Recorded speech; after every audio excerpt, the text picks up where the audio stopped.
Hello class 7th।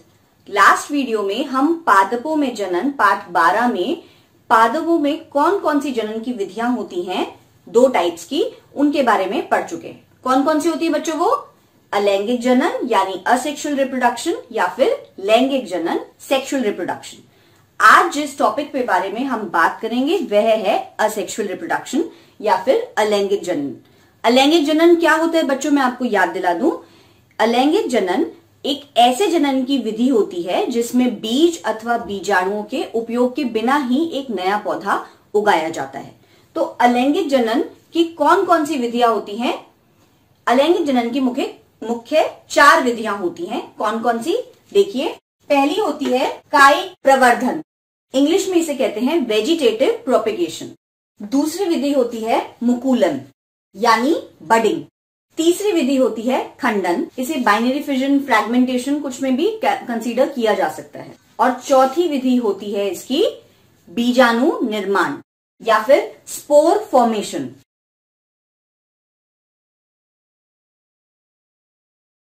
आज हम इन चारों विधियों में से सबसे पहली विधि वेजिटेटिव प्रोपेगेशन या कायिक प्रवर्धन के बारे में चर्चा करेंगे।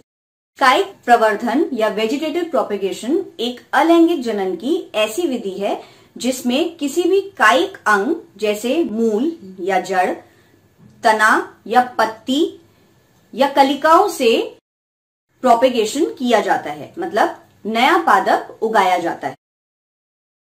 मूल या जड़, तना या पत्ती या कलिकाओं से प्रोपेगेशन किया जाता है। उदाहरण के लिए अगर मैं बात करूं तो गुलाब या चंपा के पेड़ में से अगर हम एक शाखा काट लें और उस शाखा को पर्व संधि यानी बिल्कुल जो एक्सिल होता है, जो नोड होता है, उसके पास से अगर हम काटें, हम उस शाखा को नाम देते हैं कलम का। इसका मैं उदाहरण भी लिख रही हूं बेटा।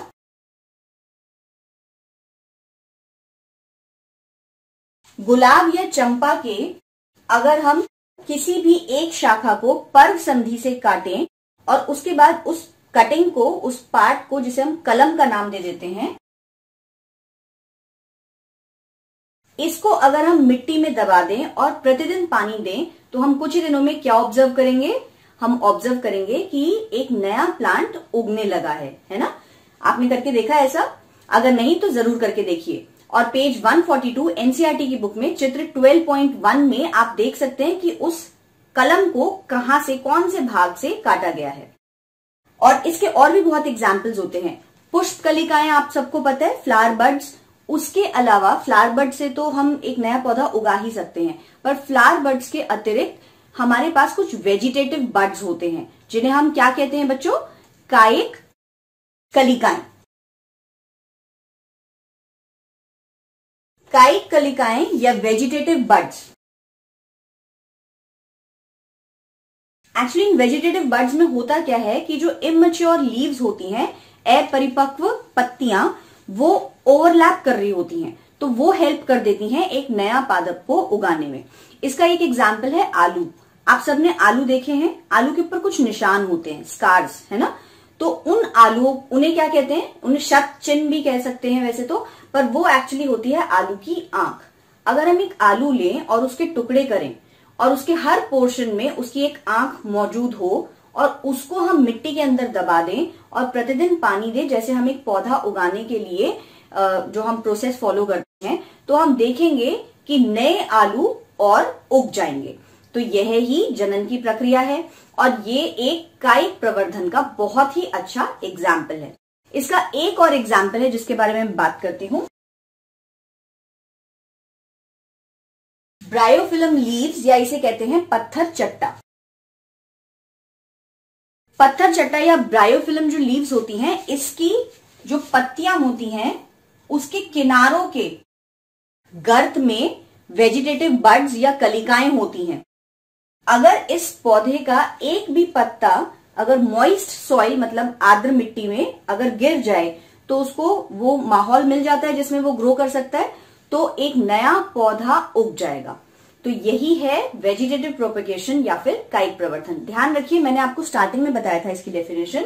मूल, तना, पत्ती अथवा कलिकाओं द्वारा जो जनन की प्रक्रिया होती है, अलैंगिक जनन की प्रक्रिया, वह ही कायिक प्रवर्धन या वेजिटेटिव प्रोपेगेशन होती है। इसके और भी बहुत एग्जाम्पल्स हैं बच्चों, लिखो मेरे साथ।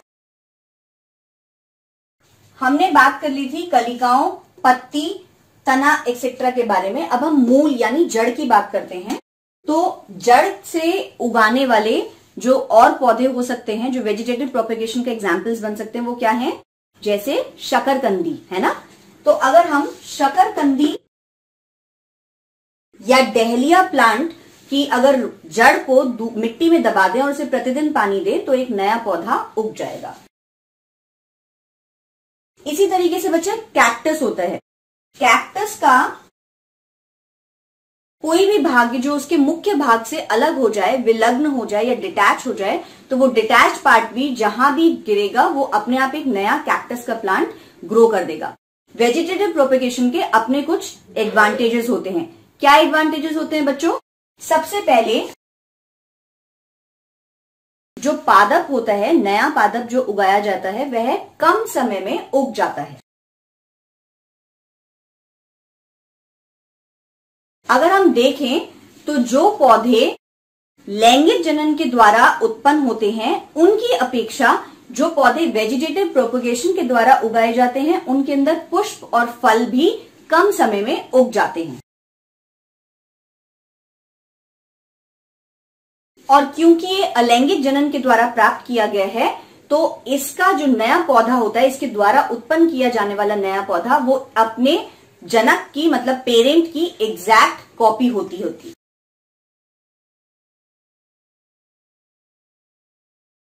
तो देखिए, आज हमने वेजिटेटिव प्रोपेगेशन के बारे में कितनी नई बातें जानी। क्या आपको ये पहले से पता थी? अगर नहीं तो कोई बात नहीं, पेज 142 एनसीईआरटी की बुक में एक बार कायिक प्रवर्धन के बारे में आप जरूर पढ़ें। नेक्स्ट वीडियो में हम अलैंगिक जनन की और विधियां डिस्कस करेंगे। Thank you. NTPC Faridabad and Chief Minister's Good Governance Associates Program with star teachers of Faridabad.